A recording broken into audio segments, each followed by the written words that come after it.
വളരെ ഡൗൺ ആയ ഒരു മൊമെന്റ് ഉണ്ടായിട്ടുണ്ട്. അതിൽ നിന്ന് എങ്ങനെയാണ് ഉയർന്നു വന്നത്? എൻ്റെ ലൈഫിൽ 2-3 ഇൻസിഡൻറ്റ്സ് ഉണ്ടായിട്ടുണ്ട്. ഒന്ന് ഫസ്റ്റ് എൻ്റെ ഹസ്ബൻഡ് മരിക്കുന്ന സമയത്ത് കുഞ്ഞിന് എക്സാം ആയിരുന്നു. അപ്പം തലേന്ന് രാത്രി അദ്ദേഹം മരിക്കുമ്പോൾ എക്സാം നടക്കുന്നത് കൊണ്ട് ആരും അറിയിക്കാതെ വച്ചു.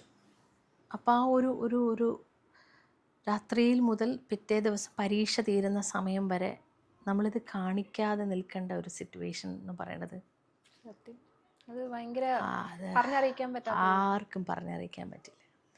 നമ്മളെ വിശകലനം ചെയ്യുന്നവർക്കും നമ്മളെ മോശമാക്കി സംസാരിക്കുന്നവർക്കും നമ്മളെ ഇല്ലാതാക്കാൻ ശ്രമിക്കുന്നവർക്കുമൊക്കെ എനിക്ക് പറയാനുള്ളത്, എല്ലാ മനുഷ്യരും ഭയങ്കര മോശമായ സാഹചര്യങ്ങളിലൂടെ കടന്നു പോയവരാണ്, അല്ലെങ്കിൽ ഇനി കടന്നു പോകേണ്ടി വരാം. നമ്മളൊരു കാര്യത്തെക്കുറിച്ചും ഞാനത് എൻ്റെ ജീവിതത്തിൽ ആ നിമിഷങ്ങൾ ഞാൻ പിടിച്ചു നിന്ന അവസ്ഥ, എന്താ പറയണ, ആ ഭരതം സിനിമയിൽ ഉണ്ടാവുന്നൊരു മൊമെൻ്റ് ഉണ്ട്. അതായത് അദ്ദേഹം മരിച്ച് മോർച്ചറിയിൽ വെച്ചിരിക്കുക. ഇത് കുട്ടികളോട് കാണിക്കാൻ പറ്റില്ല. എക്സാം കഴിഞ്ഞിട്ട് ടീച്ചർ വിളിച്ചിറക്കി വണ്ടിയിൽ കൊണ്ടുവന്നാണ് ഈ വിവരം പറയണത്.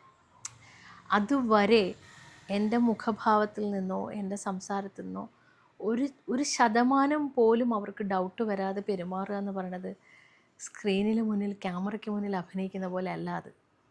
അതൊരു നിർണായകമായ അവസ്ഥയാണ്.